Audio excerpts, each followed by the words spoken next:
It has been a year of economic firestorms, tariff threats, and a political sea change in Ottawa. But tonight, as we stand on the precipice of 2026, a new Canadian strategy is coming into sharp focus. Prime Minister Carney calls it the wise game, a shift from reactive politics to hard-nosed economic diplomacy. So what exactly is this wise game, and can it steer Canada through the turbulent waters of modern trade? Let's break it down. For months, the relationship with our southern neighbor has been, to put it mildly, complicated. The threat of new tariffs has loomed large, casting a shadow over key industries from auto manufacturing in Ontario to aluminum in Quebec. Businesses have held their breath, and workers have felt the uncertainty. But something is changing. The mood in Ottawa is shifting from defense to offense. In the last days, the pieces on the chessboard have moved. A new ambassador with deep financial roots is heading to Washington. This isn't just a routine diplomatic shuffle. This is a clear signal. Ottawa is sending a finance expert, someone who speaks the language of Wall Street and global markets, to navigate the complexities of American economic policy. The message is simple. Canada is here to talk business, not just politics. At the same time, the legendary Team Canada approach is being retooled for what promises to be the most critical trade negotiation in a generation. You might remember the Team Canada missions from the past, where premiers and business leaders would travel the world to promote Canadian trade. Well, this new version is different. It's more targeted, more strategic, and laser-focused on the U.S. market.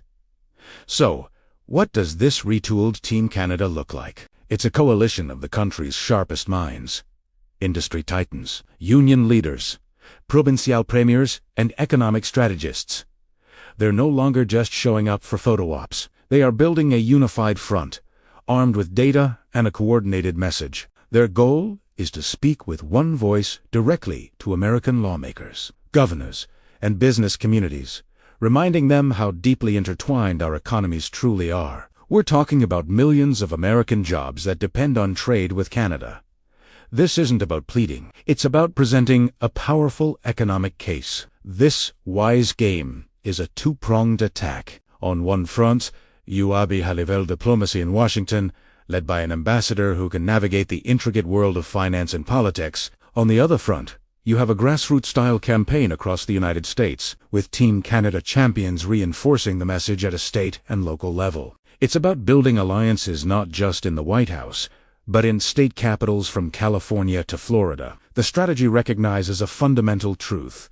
The U.S.-Canada relationship is bigger than any single administration or political cycle. It's a relationship built on shared supply chains, integrated industries, and personal connections that span the border. By focusing on these economic realities, Canada is trying to depoliticize the conversation and find common ground. Prime Minister Carney's government is betting that this calculated, business-first approach will be more effective than public spats or retaliatory measures. It's a long-term play, a wise game of patience and persistence. Instead of reacting to every tweet or headline, Canada is proactively setting the table for a more stable and predictable trade partnership. Of course, the risks are high. There are no guarantees in international relations. The political landscape in the U.S. can change in an instant, and powerful protectionist sentiments remain. But for the first time in a long while, Canada appears to have a clear, cohesive strategy that leverages its greatest strengths: its economic leverage, its deep cross-border ties, and its reputation as a reliable partner. This is a pivotal moment for Canada. The next few months will reveal whether the wise game is a masterstroke of economic diplomacy or a hopeful gamble. But one thing is certain. Canada is no longer just playing defense. It's making its own moves on the global chessboard, determined to write its own economic future. We'll be watching every move closely. What do you think of this new strategy? Let me know your thoughts in the comments below. And if you want to stay updated on this developing story, be sure to subscribe and hit that notification bell. Thanks for watching.